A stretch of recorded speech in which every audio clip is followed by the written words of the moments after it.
Altın ayol kishiga adashsiz abdan foyda qatar. Hamda bu nima degan gap desanglar, mushu to'y qilib bo'lgandan keyingi mushu ayollarning ba'zilariga chiroyida nur yig'ib turdi. Qachon qas kuliblam turgan ayollar. Bunda ayollar yo erining qattiq shirin shakar so'zini kunda anglab kelayotganlar, yo bo'lmasa eridan doim oltin sovg'a olib turgan ayollar bo'lishi mumkin. Bunda desak bu sen nima demoqchi deyishinglar mumkin. Bu ayollar qanda çağda üzüde bir xil ishonch tuyg'usi, bexatarlik tuyg'usi paydo bo'ldi degan chog'da.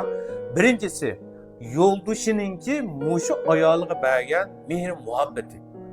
Shu ayolninki bexatarlik tuyg'usini yuqori ko'tarib, o'ziga bo'lgan ishonchni oshirib, kundan kunga mushu tuxumdan deytmiz, qalqansimon bezleytmiz, mushunda hormonlarning ajralishi shunchalik yaxshi bo'lib, ayollarning chiroyidan nur bir xil qizillik, xushallik eqib turdi. Yana biriga ayollarga shunday mehr-muhabbatlik so'zni qilolmaydigan, lekin to'xtamay ayoliga sovg'a salam, oltin kumishan apib tutgan ayollarninkima chiroyidan sehri kuch, xushallik, nur yig'ib turdi. Bir yerde demoqchi bo'lganimiz, sen nima uchun bu ayollarning xushalligini oltin bilan yoki bo'lmasa zibzinat bilan bog'lab olsa deyishing mumkin. Dal oltin ayollarninki bexatarlik tuyg'usini oshirdi. Bu bexatarlik tuyg'usini oshirgandan keyin ayollarda ishonch paydo bo'ldi. O'ziga bo'lgan ishonch yuqorilagandan keyin tabiiy holda yurakdan etilib chiqqan qon nihoyatda saf, pokiz etilib mangadi. Yana biriga tuxumdan deymiz, qalqansimon bez deymiz, bu hormonlarning ajralishimi nihoyat aktiv holatda ajralib mangib, ayollarning terisi kundan kunga go'zallashib, suzuklashish qarab mangadi.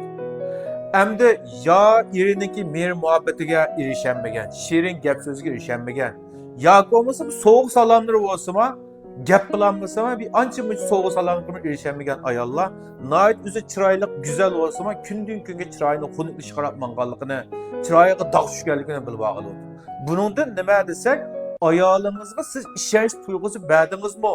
Bexatarlik tuyg'usi olib keldingizmi, kelmadingizmi? Anda bo'lsa bu ayol kishi bayni o'chkiga o'xshatgan narsa bu.